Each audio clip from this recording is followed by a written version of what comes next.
Welcome back to ASK classes. परीक्षा board series वर्ष 2026 में आपका स्वागत है। आज के इस वीडियो में क्लास 11th की भूगोल अर्थात जियोग्राफी का परीक्षा बोर्ड लेकर के आया हूँ। इस परीक्षा बोर्ड में कौन कौन से क्वेश्चन दिए गए हैं जो हमारे एग्जाम पॉइंट ऑफ व्यू से काफी इंपॉर्टेंट होना है, एनसीईआरटी के कौन कौन से क्वेश्चन हमारे एग्जाम में आएंगे, वो सब कुछ कवर करने वाला हूँ।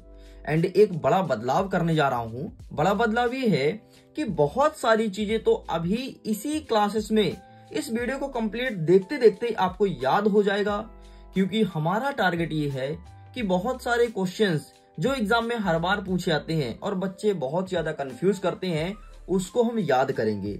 याद करने के कई सारे तरीके हैं। फर्स्ट ऑफ ऑल हम ट्रिक से याद कर सकते हैं, दूसरा उसे हम बार बार पढ़ के याद कर सकते हैं। तो हम जितने भी तरीके हैं सबको फॉलो करेंगे और कुल मिलाकर के हम बहुत सारे क्वेश्चन आंसर को तुरंत याद करेंगे। तो चलिए स्टूडेंट्स, फटाफट हम वीडियो को करते हैं शुरू और देख लीजिए आपके सामने परीक्षा बोध वर्ष 2026 है। जो क्वेश्चन आपको याद हो जाए देन बेहतर है। अगर याद नहीं हो रहा तो उसका स्क्रीनशॉट लेना, वीडियो को 2 बार 4 बार 10 बार देखना, लेकिन तुमसे याद होना चाहिए। और यकीन मानो जो क्वेश्चन मैं याद करा दूंगा वही आपके एग्जाम में देखने को मिलेगा। आपने 10th क्लास में मेरे से पढ़ा होगा तो आपको बहुत ही अच्छे से पता होगा, ये सब चीजें बताने की जरूरत नहीं है। तो चलिए, सबसे पहले जैसे मैं परीक्षा बोर्ड ओपन करता हूं तो हमें हमारा इंडेक्स देखने को मिलता है। एंड इंडेक्स में देख सकते हो कि भूगोल का 2 किताब, एक का नाम है भौतिक भूगोल के मूल सिद्धांत और दूसरा है हमारा भारत भौतिक पर्यावरण। ये 2 किताब हैं और दोनों किताब का वेटेज लगभग बराबर होता है हमारे एग्जाम में। तो हमारी कोशिश ये रहेगी कि जो हमारा पहला बुक है ना, भौतिक भूगोल के मूल सिद्धांत, यहां से ज्यादातर क्वेश्चन आपके हाफ ईयरली एग्जाम में आएगा और एनुअल एग्जाम में भी आएगा, तो हम इसे ज्यादा हाईलाइट करेंगे। और उसके बाद जो हमारा बचेगा तो इसे भी पढ़ लेंगे। और अगर आपने अभी तक हाफ ईयरली एग्जाम का सिलेबस नहीं देखा है तो जाइए जाकर के देखिएगा, मैंने इस पर डिटेल वीडियो बना रखी है। एंड जैसे ही ओपन करता हूं तो यहाँ पर अगेन सिलेबस मेंशन है कि किस पेज में कौन सा चैप्टर है, तो ये सब कुछ हम कवर करने वाले हैं। आज के इस वीडियो में हम कवर करेंगे भाग आ, भौतिक भूगोल के मूल सिद्धांत, इकाई 1, भूगोल एक विषय के रूप में। और इसी को पहला चैप्टर देखेंगे, भूगोल एक विषय के रूप में। इससे कौन कौन से क्वेश्चंस बन सकते हैं और जितने भी वस्तुनिष्ठ टाइप के क्वेश्चन होंगे तुरंत का तुरंत याद कर लेंगे। तो चलिए हम आगे बढ़ते हैं। देख लीजिए हमारे इस बुक में सबसे पहले दिया है प्रादर्श प्रश्न पत्र, मतलब एक ऐसा प्रश्न पत्र जिसका डिजाइनिंग दिया गया है कि इस प्रकार से एग्जाम में क्वेश्चंस आएंगे। इसकी कोई गारंटी नहीं कि यहीं से क्वेश्चन आएंगे, बस आपको पैटर्न बताया गया है। आगे बढ़ते हैं तो दूसरा संभावित प्रदर्शित सेट है, ठीक है। आगे बढ़ते हैं तो ये एक और सेट रहा, ठीक है। ये सब आप देख लीजिएगा। हम आगे बढ़ते हैं और सीधे अपने चैप्टर्स को डिस्कस करते हैं।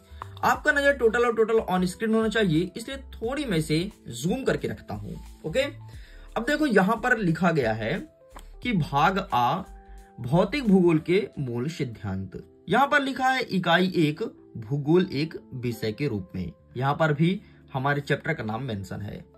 अब देखिए, सबसे पहले जब भी आप भूगोल पढ़ने बैठो ना, तुम्हें यह पता होना चाहिए कि आखिरकार भूगोल शब्द कहां से आया है, किसने दिया है, कौन खोजा है। एग्जाम में कभी नहीं पूछता है, सिर्फ और सिर्फ हमें हमारे नॉलेज पर्पस से पता होना चाहिए। तो हमारा पहला प्रश्न कहता है कि किस वैज्ञानिक ने सर्वप्रथम भूगोल शब्द का प्रयोग किया है।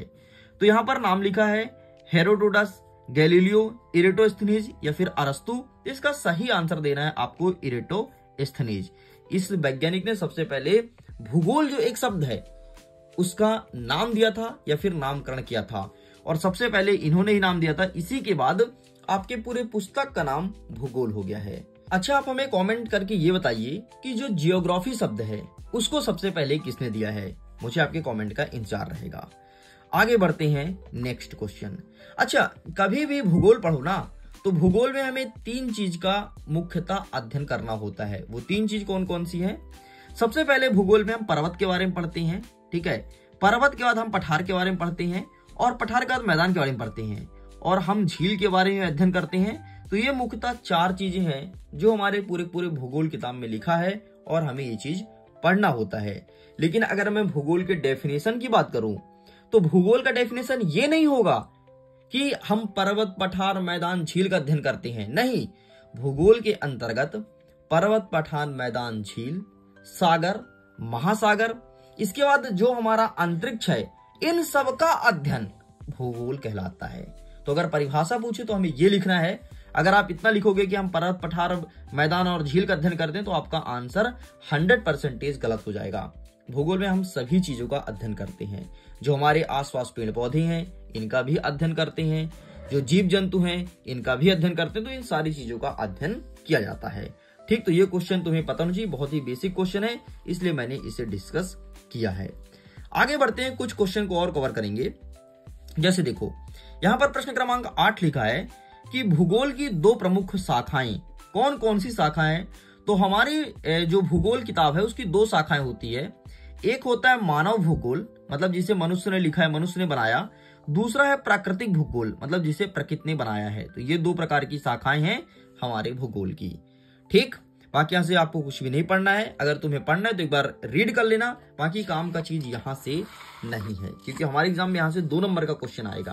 कुछ चीज और आपको पता होना चाहिए, जैसे भूगोल के अध्ययन का महत्व क्या है। ठीक है, ये सब क्वेश्चन कभी नहीं आता है, तो आपको याद रखिएगा कि भूगोल का अध्ययन हम इसलिए करते हैं कि इंसान एक जिज्ञासु प्रवृत्ति है, इंसान के अंदर जिज्ञासा है, बहुत सारी चीजें जानने का इच्छा है, इसलिए हम भूगोल का अध्ययन करते हैं। बाकी ऐसे क्वेश्चन कभी नहीं पूछता है। बस एक याद रखिएगा कि भूगोल जो शब्द है सबसे पहले किसने दिया है, तो इरेटोस्थेनीज ने दिया है। और जियोग्राफी शब्द को सबसे पहले किसने दिया है, बस इतना आपको याद रखना है। अच्छा, एक चीज और याद रखना है इस चैप्टर के अंतर्गत, जो कि वर्ष 2022 के एग्जाम में देखने को मिला था। वो क्वेश्चन क्या है, जीपीएस का पूरा नाम क्या है। तो ग्लोबल पोजीशनिंग सिस्टम। और साथ में एक चीज और याद रखना कि जीआईएस का पूरा नाम क्या है, तो जियोग्राफिकल इंफॉर्मेशन सिस्टम। अगर हिंदी में बात करूं तो भौगोलिक सूचना प्रणाली, क्या कहते हैं, भौगोलिक सूचना प्रणाली। और जीपीएस को ग्लोबल पोजीशनिंग सिस्टम। तो इसका फुल फॉर्म तुम्हें याद होना चाहिए। तो चलो हम 4 से 5 बार बोलते हैं ताकि हमें याद हो जाए। तो GPS global positioning system, GPS global positioning system, GPS global positioning system, GPS global positioning system, GIS geographical information system, geographical information system, geographical information system, GIS geographical information system, GIS geographical information system. तो इस प्रकार से 4 से 5 बार आप भी पढ़िएगा, इसका full form याद कर लेना। 1 नंबर का क्वेश्चन देखने को मिलेगा हमारे एग्जाम में। ठीक है, बाकी भूगोल की 2 शाखाएं हैं, ये चीज मैंने पहले बता दिया कि एक मानव भूगोल है, दूसरा प्राकृतिक भूगोल है। अच्छा, कहीं पर यदि प्राकृतिक भूगोल के स्थान पर भौतिक भूगोल लिखा हो ना तो कंफ्यूज मत होना, परेशान मत होना। ठीक है, भूगोल की 2 ही शाखा लगाना। अब जैसे बोलोगे सर यहाँ पर तो कई सारे दिख रहे हैं, भौतिक भूगोल, मानव भूगोल, पर्यावरण भूगोल, जनसंख्या भूगोल, सामाजिक भूगोल, तो सर यहाँ तो 5 दिख रहा है, तो क्या भूगोल की 5 शाखाएं हैं? अरे नहीं रे, भूगोल की 5 शाखाएं नहीं है, भूगोल की 2 ही शाखाएं हैं। एक है मानव भूगोल और दूसरा आप बोलो पर्यावरण भूगोल, प्राकृतिक भूगोल या फिर भौतिक भूगोल, कुछ भी बोलो, लेकिन एक मानव भूगोल और एक तुम्हारा प्राकृतिक भूगोल, यही 2 मुख्यतः शाखाएं हैं। बाकी ये जनसंख्या है, ये मानव भूगोल के अंतर्गत का पार्ट है, सामाजिक मानव भूगोल के अंतर्गत आता है, पर्यावरण प्राकृतिक भूगोल के अंतर्गत आता है, भौतिक भूगोल ये भी प्रकृति के अंतर्गत आता है। तो ये इनके अंदर का पार्ट है। ठीक है, तो मुख्यतः 2 ही है। मैं उम्मीद करता हूं ये चीज याद हो गया होगा, समझ गए होगे, एग्जाम में पूछेगा तो आप कभी गलत नहीं करेंगे। अच्छा भाई, आगे बढ़ते हैं। 2 नंबर का प्रश्न बहुत ज्यादा एग्जाम में पूछता है। वो क्वेश्चन क्या है कि भूगोल की एक मान्य परिभाषा लिखो। मान्य का मतलब क्या है सर? अरे यार देखो, मैं तुमसे बोलूं ना भूगोल की परिभाषा लिखो तो तुम लिख दोगे आराम से, सिंपल सा। भूगोल के अंतर्गत हम पृथ्वी, पृथ्वी तो करते ही है ना, तो पृथ्वी नहीं लिखोगे, तुम लिखोगे पर्वत, पठार, मैदान, झील, सागर, महासागर। ठीक है, इसके बाद अंतरिक्ष, इन सब चीज का अध्ययन जिसमें करते हैं वही भूगोल कहलाता है। तो ये तो ठीक है, लेकिन हमें एक मान्य परिभाषा लिखना है जो वैलिड हो। तो इसका आंसर मैं यहाँ पर तुम्हें दिखा देता हूं, मैं ये भी लेकर के आया हूं। तो देखो ऑक्सफोर्ड डिक्शनरी के अनुसार भूगोल वह विज्ञान है जो पृथ्वी के धरातल का मतलब पर्वत, पठार, मैदान, उसके आकार, आकार का मतलब पृथ्वी का आकार कैसा है, गोलाकार है, चपटाकार है, अंडाकार है। उनके भौतिक आकृतियां, भौतिक आकृति मतलब यही होता है कि उसकी बनावट कैसी है, जैसे कि मैंने पर्वत पठार मैदान को पहले डिस्कस किया, वही कहलाएगा इसकी भौतिक आकृतियां। राजनीतिक खंड मतलब पृथ्वी को हमने किस प्रकार से बांटा है, जैसे तुम देखते हो ना कि ये उत्तरी ध्रुव है, ये दक्षिणी ध्रुव है, ठीक है, ये विषुवत रेखा है, ये कर्क रेखा है, इन सब चीज का अध्ययन करते हैं। साथ में तुमको पता है जो हमारे यहाँ की जलवायु है, जो जनसंख्या है, इन सब चीज का भी अध्ययन किया जाता है। ये ऑक्सफोर्ड डिक्शनरी के अनुसार है। तो एक परिभाषा रट लेना जो कि आपको एग्जाम में लिख करके आना है और एग्जाम में कई बार पूछा है, इसलिए आपको बनना चाहिए भूगोल का परिभाषा। तो एक रट लेना, कोई भी रट लो। अगर तुम्हारे पास कोई अच्छा परिभाषा नहीं है तो यही रट लो, और अगर भूल जाना तो मैं बताता हूं वही लिखना। क्या लिखोगे? भूगोल के अंतर्गत हम पृथ्वी के धरातल, पृथ्वी के आकृति, पृथ्वी के आकार, जनसंख्या, जलवायु का अध्ययन करते हैं। या फिर दूसरा परिभाषा सुनो जो तुमको याद हो अपनाना। दूसरा सुनो, भूगोल के अंतर्गत पर्वत, पठार, मैदान, झील, महासागर, सागर। अब बोलोगे सर महासागर और सागर तो सेम चीज है ना? नहीं है, यही तुम गलती करते हो। अरे भैया तुमने हिंद महासागर का नाम सुना है? हिंद जो है वो महासागर है। बंगाल की खाड़ी का नाम सुना है? वो सागर है। अरब सागर का नाम सुने हो? वो सागर है। मेरे कहने का मतलब ये है जिसका आकार बहुत ही बड़ा होता है उसे हम महासागर कहते हैं, और महासागर का एक छोटा सा भाग जो कि हमारे देश से लगा हुआ है उसे हम सागर कहते हैं। समझ गए? महासागर और सागर में क्या डिफरेंस है? अभी तक बहुत सारे स्टूडेंट्स बोलते रहे होंगे कि सर आप महासागर और सागर वर्ड बार बार क्यों बोल रहे हो भाई? ये रीजन है। ठीक है, तो आगे बढ़ते हैं हम, और इसके साथ साथ पेड़ पौधे का और उसमें रहने वाले जीव जंतु का अध्ययन करते हैं। साथ में जो हमारे यहाँ का जलवायु परिवर्तन होता है, कभी ठंडी, कभी गर्मी, कभी बरसात, ये सब भूगोल के अंतर्गत अध्ययन करते हैं। अरे कुल मिलाकर के भूगोल किताब में जो जो लिखा है सब का अध्ययन करते हैं, सब भूगोल है। बस समझ गए? तो परिभाषा लिख कर क्या होगी ना। चलो एक काम करो यार, एक मैं तुम्हें होमवर्क देता हूं, एक अपना परिभाषा जो तुमको अभी तक लेक्चर देखने के बाद समझ आया है वो परिभाषा एक बार लिख दो कमेंट सेक्शन में। जिसका परिभाषा सबसे अच्छा लगेगा उसको मैं दे दूंगा हार्ट, ताकि पता चल जाएगा कि आपका परिभाषा सबसे बेहतर है। चलो भाई आगे बढ़ते हैं। तो भूगोल की दो प्रमुख शाखाएं, अरे मैंने चिल्ला चिल्ला करके बताया, अपना सर पटक दिया। ठीक है, भूगोल की दो शाखाएं कौन कौन सी हैं? तो मानव भूगोल, प्रकृति भूगोल, खत्म। ठीक है, तो बस ये कुछ चीजें तुमको याद रखना है, बाकी कोई भी चीज याद नहीं रखना, छोड़ देना। अच्छा ये देखो जो जीपीएस और जीआईएस में बताया ना, ये देखो यहाँ पर क्वेश्चन आया, देखो 2022 में आया है। मैं बोला था 2022 के पेपर में आया था, तो ये क्वेश्चन आया था। ठीक है, तो ये चीज आप ध्यान रखिएगा। चलो आगे बढ़ते हैं नेक्स्ट। बाकी यहां से कोई क्वेश्चन नहीं आएगा। अब हम सीधे अपने क्वेश्चंस को स्टार्ट करते हैं। वर्ष 2023 के पेपर में पूछा गया प्रश्न क्या है? भूगोल के अध्ययन का मुख्य उद्देश्य क्या है? यार हमने भूगोल किताब खरीदा है, हमने भूगोल के विषय को भी लिया है। क्यों लिए हैं भूगोल का विषय? क्या रीजन है? ये प्रश्न पूछेगा। देखो 2023 के आपके फाइनल एग्जाम में पूछा गया था।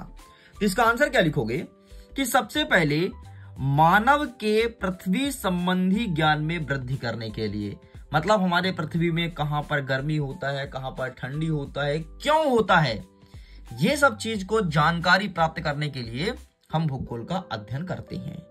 हमारा दूसरा पॉइंट ये है मानव निवास के रूप में धरातल का अध्ययन करना। अब जैसे भाई सपोज करो अभी मैं जिस घर में रह रहा हूं वहां से मुझे कोई निकाल दे, ठीक, निकाल दे, तो हम कहां रहेंगे, कौन सा स्थान हमारे रहने लिए सही अनुकूल है, ये हमें बताता है भूगोल।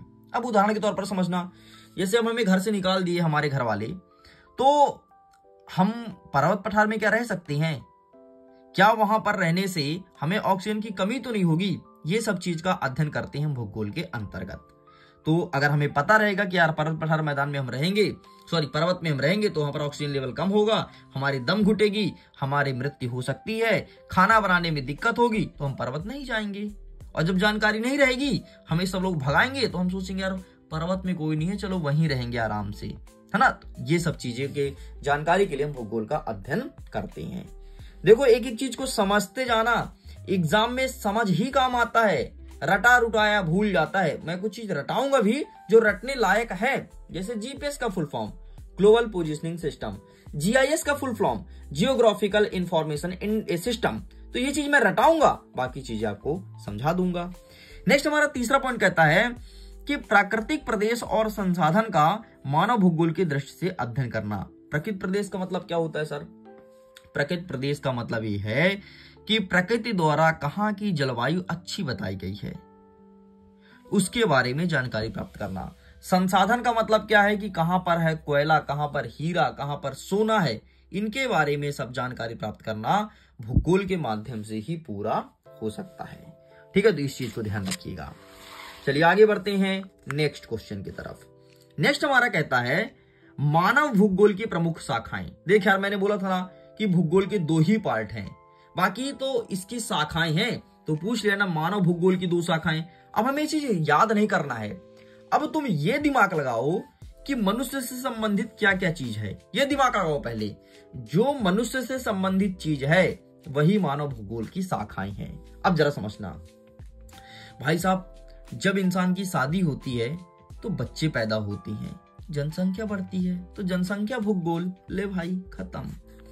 अच्छा, किसी भी इंसान की शादी होती है तो कहां होती है, या फिर शादी के बाद क्या बनता है? शादी जब होती है किसी इंसान का तो फिर एक समाज का निर्माण होता है, तो सामाजिक भूगोल। लो भैया, समाज में इंसान क्या सीखता है? अरे कल्चर सीखता है ना, कि हमारी संस्कृति कैसी है। जैसे हम हिंदू हैं तो हमारे हिंदू धर्म की संस्कृति कैसी है, अगर हम मुस्लिम हैं तो हमारे मुस्लिम धर्म की संस्कृति कैसी है। ठीक है, जैसे हम लोग दीपावली मनाते हैं, भी दीपावली आने वाला भी है। ठीक, तो ये सब चीजों का अध्ययन करते हैं, वो हमारा संस्कृत भूगोल हो गया, जो मनुष्य से संबंधित है। अब मनुष्य को चाहिए पैसा, दाम, रुपया। अरे भैया, जीवन यापन करना है तो रुपया जरूरी है, तो ये देखो आर्थिक भूगोल। आर्थिक का मतलब होता है पैसा। अब देखो, जैसे जो चीज हम पढ़ रहे हैं तो कोई ना कोई चीज तो खोजा होगा, तो खोज तो डेफिनेटली मनुष्य ही किया होगा। तो जो मनुष्य खोज करके चले गए हैं, इस दुनिया में नहीं है, वो इतिहास बन गया, मतलब ऐतिहासिक भूगोल।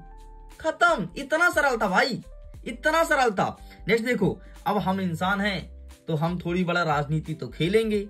राजनीति सब खेलते हैं, मोदी जी भी खेलते हैं, राहुल गांधी भी खेलते हैं। तो देखो राजनीतिक भूगोल। जो मनुष्य से संबंधित है वो मानव भूगोल में आएगा, जो प्रकृति से संबंधित है वो प्राकृतिक भूगोल में आएगा। मैं उम्मीद करता हूं अब तुम्हारे परीक्षा में आएगा तो तुम लिख दोगे बिना याद किए। और देखो ना कितना सड़ा सा प्रश्न है, और 2023 के एग्जाम में पूछा गया था। अब देख लो, अब बताओ पेपर का लेवल देख लियो, क्या लेवल है?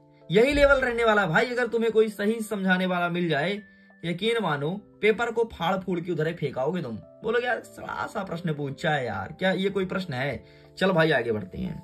ठीक है, नेक्स्ट क्वेश्चन जो एनसीईआरटी किताब से उठाया गया है, क्या आप अपने विद्यालय में वन महोत्सव समारोह का आयोजन करते हैं? हम इतने पौधारोपण क्यों करते हैं? अरे सिंपल सा प्रश्न ये पूछा गया है कि हम पौधा क्यों लगाते हैं। तो एक बताओ क्यों लगाते हैं पौधा? अरे सिंपल सा यार, हमें शुद्ध हवा मिले, हमारा पर्यावरण संतुलन रहे, इसलिए हम पेड़ पौधे लगाते हैं। और वन महोत्सव का आयोजन क्यों करते हैं? क्योंकि जब वन महोत्सव में 4 लोग आएंगे, है ना, 4 बच्चे आएंगे, उनके माता पिता भी आएंगे, है ना, बच्चे नाटक करेंगे, डांस करेंगे, उनके माता पिता देखने आएंगे, और पड़ोसी भी आएगा, नात रिश्तेदार भी आएंगे। तो जब आएंगे तो वो कुछ न कुछ देखेंगे, और देखेंगे तो बच्चे जो प्रोग्राम वहां पर करेंगे वो वन से ही संबंधित करेंगे, तो उनको कुछ न कुछ सीख मिलेगा। इसलिए हम वन महोत्सव मनाते हैं, और सरकार भी मनवाती है वन महोत्सव। और सरकार तो कंपलसरी करने वाला है। देखना आने वाले समय में हर एक स्कूल में, अभी हो सकता है तुम्हारे स्कूल में न मनाते हो, लेकिन आने वाले समय मनाना पड़ेगा, कंपलसरी कर देगी सरकार, क्योंकि पेड़ बचाओ। टोटल ऑल ओवर जितने भी हमारा पृथ्वी है, हमारे पृथ्वी का लगभग 33% वन होना चाहिए। और अगर मैं पृथ्वी के अलावा हमारे भारत देश की बात करूं तो हमारे मोदी जी का लक्ष्य है कि हमारे भारत देश का जितना क्षेत्रफल है, अब क्षेत्रफल कितना है सर? 32,87,263 वर्ग किलोमीटर। कितना है क्षेत्रफल? 32,87,263 वर्ग किलोमीटर। 32,87,263 वर्ग किलोमीटर। 4 से 5 बार बोलोगे याद हो जाएगा। ये याद करने वाला चीज है, इसे तुम रट नहीं, ट्रिक से याद नहीं कर सकते हो। ठीक है, तो अब हमारे भारत देश का जितना क्षेत्रफल है उसका 33% जंगल होना चाहिए, ऐसा मोदी जी का लक्ष्य है, और ऐसा यूएनडीपी ने भी कहा है। अब यूएनडीपी क्या है sir? United national development programme. ये कहता है कि भाई इतना वन होना चाहिए, नहीं तो भैया गाड़ी आड़ी चलाना तुम्हें मुश्किल हो जाएगा, शुद्ध हवा नहीं मिलेगा, मर जाओगे सांस के बिना। ठीक, तो ये सब चीजें हैं। चलो आगे बढ़ते हैं, एक और नेक्स्ट क्वेश्चन को कवर अप करते हैं।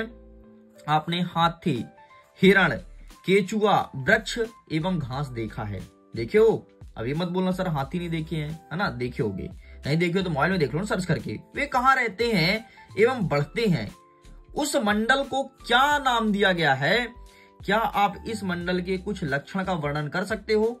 अब देखो, जब कभी इतना लंबा चौड़ा प्रश्न आए तो हमें एक एक प्रश्न का उत्तर दिया जाता है। अब आंसर कैसे करेंगे समझना। आपने हाथी, हिरण, केचुआ, वृक्ष एवं घास को देखा है, तो आप लिखोगे हाँ, हमने हाथी, हिरण, केचुआ, वृक्ष एवं घास को देखा है। ये हुआ आंसर। नेक्स्ट, वे कहाँ रहते हैं एवं बढ़ते हैं? वे वन में या फिर जंगल में रहते हैं। ठीक है, और बढ़ते हैं तो वहीं रह करके अपना जीवन यापन करते हैं। बढ़ना मतलब लंबाई बढ़ना नहीं है। ठीक है, उस मंडल को क्या कहते हैं? तो जहां पर ये रहते हैं उसे हम कहते हैं जैव मंडल, क्योंकि जीव जंतु है ना ये सब। कोई इंसान है क्या?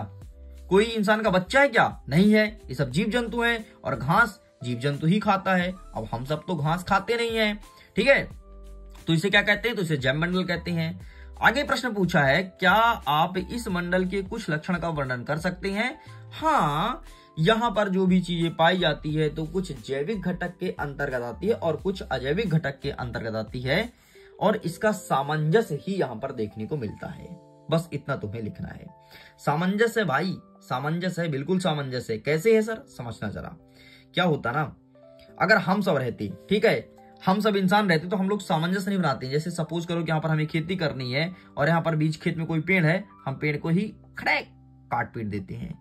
लेकिन कोई जीव जंतु पेड़ नहीं काटता, है ना? वो कुल्हाड़ी लेकर के नहीं चल देता, वो उससे के साथ सामंजस्य कर लेता है। या तो उसके सहारे से वो रहने लगेगा वहां पर, या तो उसे छोड़ करके वो दूसरे स्थान पर चला जाएगा, मतलब सामंजस्य स्थापित कर लेगा। बस इतना आपको ध्यान रखना है।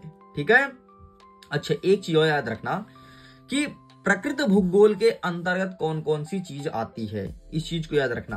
तो इसके अंतर्गत आते हैं भौतिक भूगोल।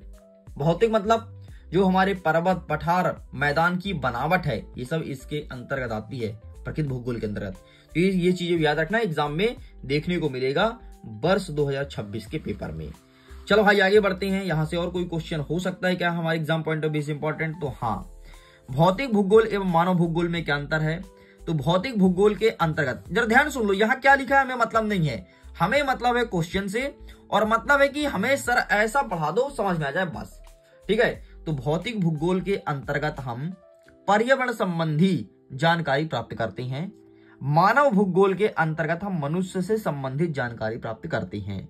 भौतिक भूगोल हमें बताता है पर्वत, पठार, मैदान, झील, सागर, महासागर की बनावट और संरचना कैसी होगी।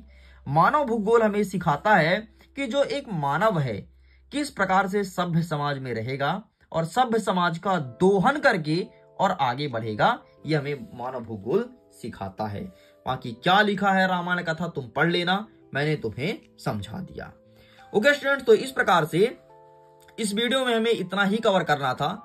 हमें केवल और केवल भूगोल के बारे में जानना था कि आखिरकार भूगोल है क्या, और यहां से प्रश्न बनेगा आपके एग्जाम में 2 नंबर का एक प्रश्न मात्र। तो उसके हिसाब से मैंने बहुत सारे क्वेश्चन का प्रिपेयर करा दिया है। इसके बाहर कोई क्वेश्चन नहीं है, इतना बस आपको पढ़ना था। जल्दी मिलेंगे हम नेक्स्ट वीडियो में, जिसमें कवर करेंगे अध्याय नंबर 2, पृथ्वी की उत्पत्ति एवं विकास। इसमें हम देखेंगे कि हमारी पृथ्वी कैसी बनी है और किस प्रकार से पृथ्वी बनने के बाद लगातार इसमें विकास का कार्य हो रहा है, और किस प्रकार से मनुष्य के जीवन में भी हानिकारक प्रभाव पड़ रहा है। तो जल्दी मिलेंगे नेक्स्ट वीडियो में। वीडियो पसंद आए तो वीडियो को लाइक जरूर कीजिएगा, अपने मित्रों तक साझा करिएगा। कोई भी दिक्कत है, कोई चीज अगर समझ में नहीं आया है तो बेझिझक ईमानदारी से कमेंट सेक्शन में अपना प्रश्न लिखिए, हम वहीं पर आंसर करेंगे, या फिर नेक्स्ट क्लास जो भी लेंगे उसमें आपका आंसर जरूर करेंगे। मैं वीडियो एंड करता हूं। Thanks for watching. खुश रहिए, पढ़ते रहिए, मुस्कुराते रहिए।